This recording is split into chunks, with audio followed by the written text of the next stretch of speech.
Bon après-midi à tous, j'espère que vous allez bien. J'espère que ce format vous plaît, c'est la première fois que j'en fais un de la sorte sur ma chaîne. C'est rare que je m'adresse face caméra parce que je suis une personne très timide et très gênée. En convention ça paraît surtout parce que je commence juste à aller voir les gens, ce que je ne faisais pas du tout au début. Donc, on commence cette vidéo. Oui, j'ai mon chandail d'Autochtone. Justement, ça concerne un des deux cosplayers de mon palmarès. Cette fois-ci, je n'ai pas oublié les petits brassards. J'ai failli les oublier encore. Bref, commençons avec la première place qui est détenue par nul autre que notre Kakashi national, Suki Cosplay. Suki est un cosplayer depuis 2010. C'était une cosplayeuse avant, mais on passe les détails. Maintenant, c'est un garçon. Moi, je l'ai connu garçon, en tout cas. Donc, Suki est connu internationalement dans les conventions. C'est pourquoi il agit principalement en anglais. Partout où il passe, c'est en anglais. Parce que c'est la langue internationale. En 2010, Suki a eu l'immense honneur de rencontrer le seiyuu, le doubleur japonais qui fait Bakugo dans My Hero Academia, avec son cosplay de Kakashi. Il a pris d'ailleurs une magnifique photo avec lui. Suki parcourt toutes les conventions de Montréal. À Québec, je ne l'ai pas encore vu. Je l'ai vu une fois. À ma première convention, on a des chicanes 2018. C'est la seule fois que je l'ai vu se déplacer à Québec. Sinon, il fait principalement Montréal, car il habite à Montréal. Tout comme son deuxième homologue qui est au rang numéro 2. Au rang numéro 2, il s'agit de Omoshiro-kun Cosplay. Un autre cosplayer montréalais qui fait du cosplay depuis 2013. Je vais regarder mes notes. 2013. Oui, 2013. Son cosplay le plus connu est Naruto mode Rikudo, avec tout en jaune, avec les pupilles du crapaud. Sinon, il y a plusieurs autres cosplays, dont celui de Marshall Lee. J'ignore la référence, je ne connais pas ça, mais je sais que son cosplay est vraiment très beau. Sinon, il a aussi fait Sakura version Gender Bend, avec l'aide de Suki. C'est une collaboration ensemble. Son TikTok est Friendship Co. J'ignore s'il a un Patreon, je ne pense pas. La troisième personne, il s'agit d'une cosplayeuse. Elle a commencé le cosplay en 2013. Son nom est Moonlita Cosplay.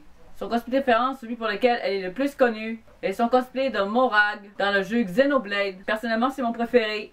Ce cosplay vraiment très bien fait, c'est elle-même qui l'a fait. On voit sur sa page Facebook comment elle l'a fait. C'est elle-même qui a confectionné son costume, des armes au chapeau, tout est fait main.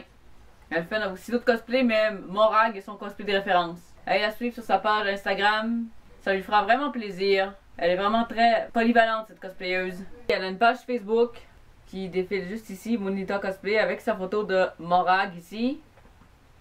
Morag de Xenoblade.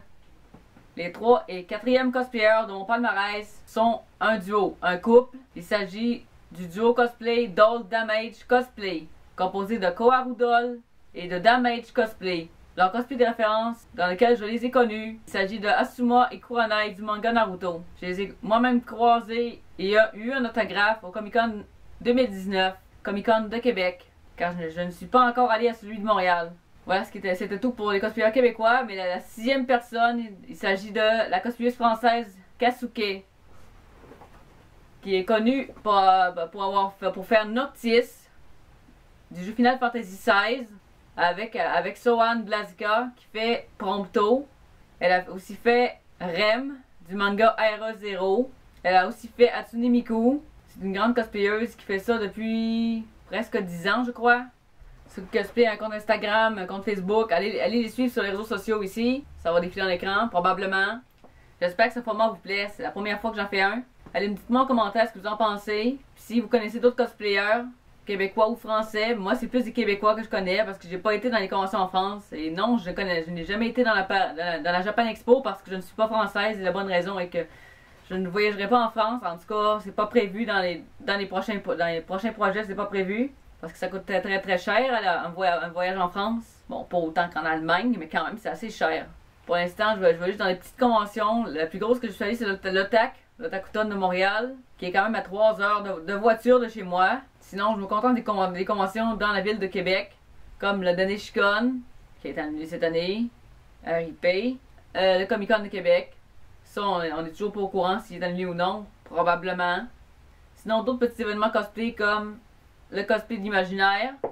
Je suis allée l'année passée, j'ai juste oublié de filmer. C'est un peu oublié de ma part. Sinon, comme je dis, l'Otakuton. Il y a d'autres conventions que je voudrais aller, mais pour l'instant, c'est pas possible. Allez les encourager, ça va leur faire vraiment plaisir. Je vous donne le lien pour que vous puissiez aller voir ce qu'ils font. Allez voir leur page et liker leur page. Je ne fais pas ça pour la renommer. C'est juste que je désire les faire connaître, leur faire un petit peu de publicité gratuite, ça fait plaisir. Entre cosplayers, on s'entraide.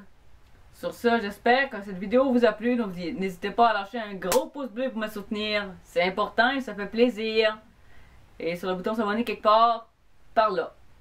Par en haut d'écran ici, s'abonner. Et la cloche de notification en bas de l'écran. Johnny.